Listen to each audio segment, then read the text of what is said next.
I've been meaning to do an overview on this handgun for a while since I've carried it here and there when situations allow for me to carry a firearm. And my main primary issue with the Ruger SR9 weapons family, SR40, SR45, whatever, is the fit and finish of the small external controls and the barrel and slide assembly retention plate. Both of these are prone to rusting if you carry them for any significant period of time in inclement weather, such as extreme heat where you're obviously sweating on it, or condensation is contacting the firearm and then ingressing into these parts, or extreme cold where you might in the inverse also have condensation of some sort and that may also rust surface parts on the firearm. The fit and finish of the slide and most of the other external parts seems to have held up well for me. I have some indentation at the breech end of the barrel in places where it doesn't matter from the slide contacting the barrel. That's just wear that has occurred over time. The handgun, other than rust issues, seems to have held up well over these however many years it's been. I think it's a decent handgun if you get it for a relatively low price, but I wouldn't necessarily recommend purchasing a Ruger SR series pistol if it's your first gun and you're just looking to get something. I would suggest something along the lines of a Glock or one of the many Walther P99 clones. I have greatly enjoyed my 30-year-old Detroit issue Smith & Wesson 990, and I have a little bit of experience with the original Turkish Canik TP9V2. I think both of those guns, owing to their copying of the Walther P99, have a better field strip and takedown procedure than the Ruger SR9. Depending on whose video you watch, you'll see them very easily push the slide and barrel retention plate out of the SR. Mine is extremely stiff. I almost always have to use a hole punch to release it, so it's not very field conducive unless you carry a mallet and a punch set of some sort with you, and I don't typically carry that around in my pocket all day.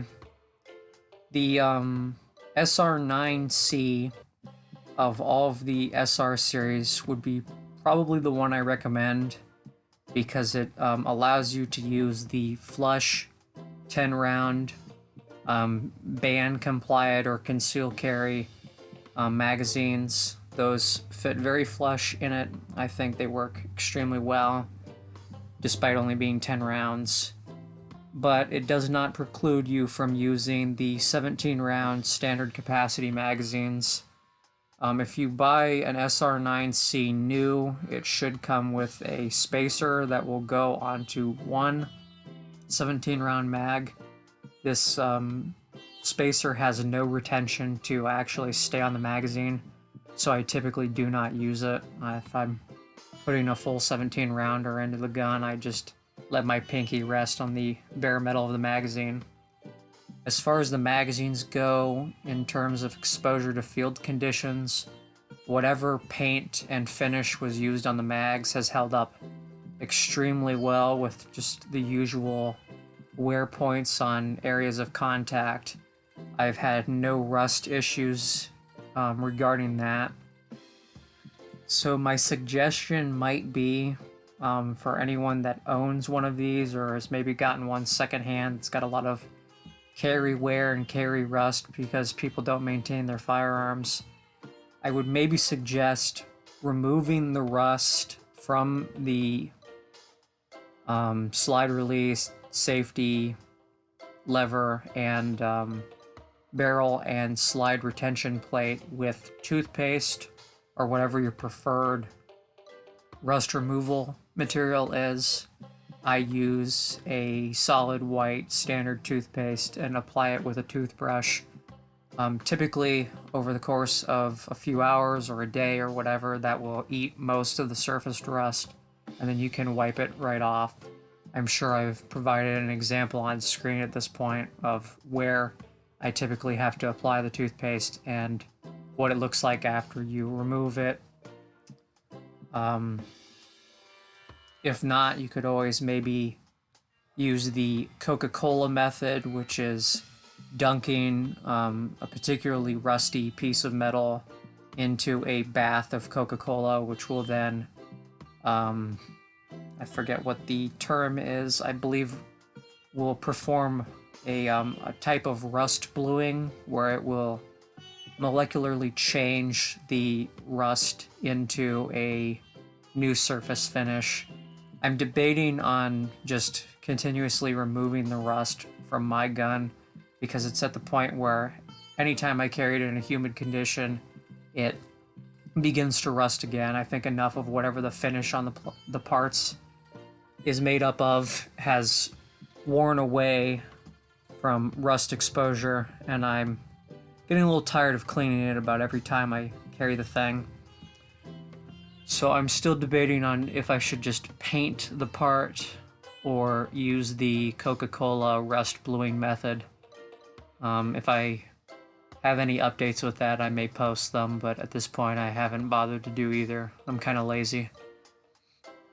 The pistol itself, again, I think is a decent firearm if you can get one cheap enough, but it would not be my first recommendation. It's an okay handgun if it's what you've got, like you've been given one or you, again, got one very cheap.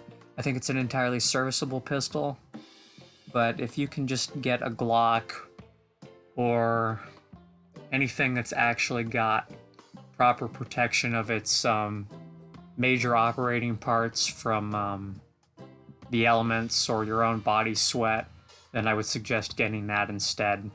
Probably easier to just default to a Glock.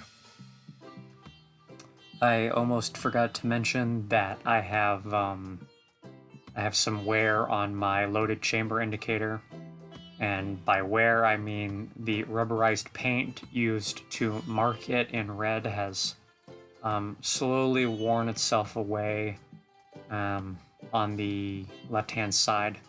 This doesn't really affect the function of the pistol, but it is a wear part, apparently, that I've encountered. I don't know how common this is, but mine personally has worn off. It will typically come off in 2 full solid pieces. It's not particularly brittle. It just strips off like a rubberized label might. That should be everything, so I think I'll call it there. Have a nice day.